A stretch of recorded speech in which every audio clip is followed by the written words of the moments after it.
Karnak temple lies 2 kilometers north of Luxor temple and was once joined by the Avenue of Sphinxes. It is the largest temple complex in Egypt. The whole complex is a staggering 247 acres. It is made up of 3 main temples. The largest is the Temple of Amun-Ra, then there is the Temple of Mentu and the Temple of Khonsu. Because of the size of the whole complex, including the temples, it took 1300 years to complete. Its original name was Ipet Isut, which means most sacred of places.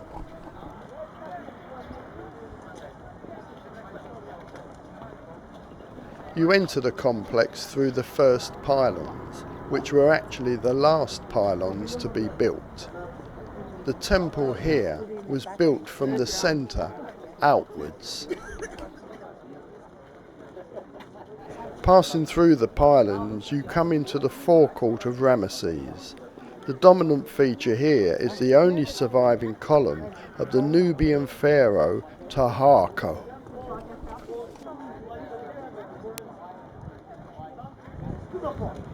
The main work was done by Seti I and his son Ramesses I. Over the centuries, other pharaohs like Thutmose I, Ramesses II and Hatshepsut added to the complex.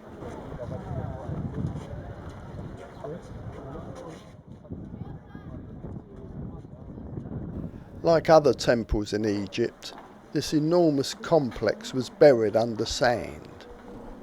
Excavation on the complex began in 1895, but an Italian traveller had noted in his diary that he had seen the site as early as 1589. 4 years into the excavation, as they were unearthing the vast Hippo Stylehaul, 11 of the great columns collapsed. They were rebuilt like other parts of the temple, and they stand as we see them today. Passing through the Hippo Stylehaul, we come out into an area which would have held the great temple. Most of the temple here has been lost, but when it was buried in sand, people used to quarry here and take the stonework away to build homes. But what does remain are some of the largest obelisks in Egypt.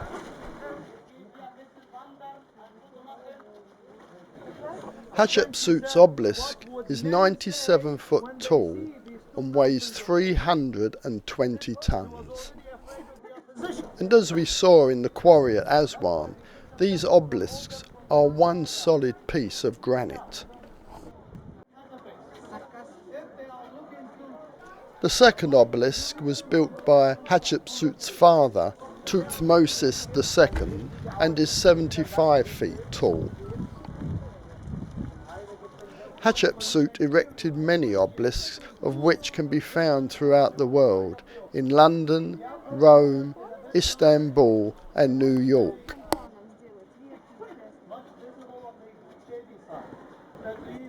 The temple was originally built next to the Nile, and this would have been how they would have transported the enormous obelisks and the vast amount of granite needed to build the temple. But the Nile has changed course over the centuries and is now about 3/4 of a mile from the temple entrance. Ramesses II built a quay here for the ships to dock in, and it would have been from here that the ships carrying the statues of the gods would have sailed from down to Luxor for the festivals.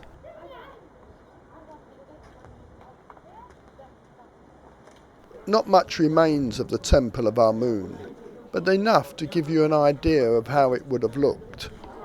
The temple was probably a forerunner to the style used on the Hippo Stylehaul. The main part of the temple consisted of many columns, but nowhere near as big as those we see today in the Hippo Stylehaul. It would appear that each pharaoh wished to build bigger and better than his predecessor, and if there was an award for vanity, I think Ramesses II would win it hands down. The walls of all temples were covered in stories about the pharaoh's exploits, and it is from these hieroglyphs that we glean the knowledge we have today about the pharaohs and the time they lived in.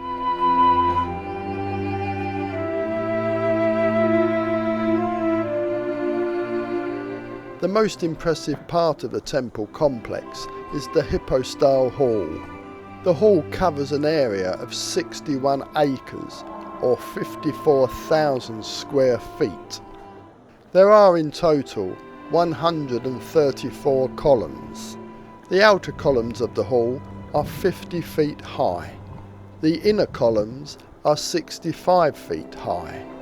And the central columns an amazing 75 feet high and 50 feet in diameter.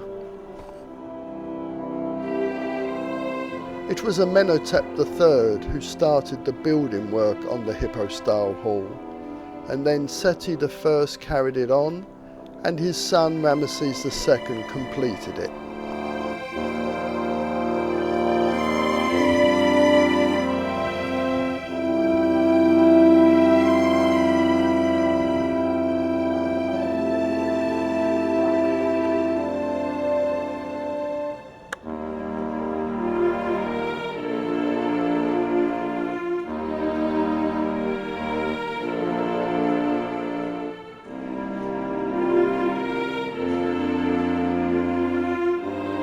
On the south side of the temple, we see the 3 sets of pylons that would have led to the gateway out of the temple complex, and onto the avenue of Sphinxes that would have led all the way down to Luxor.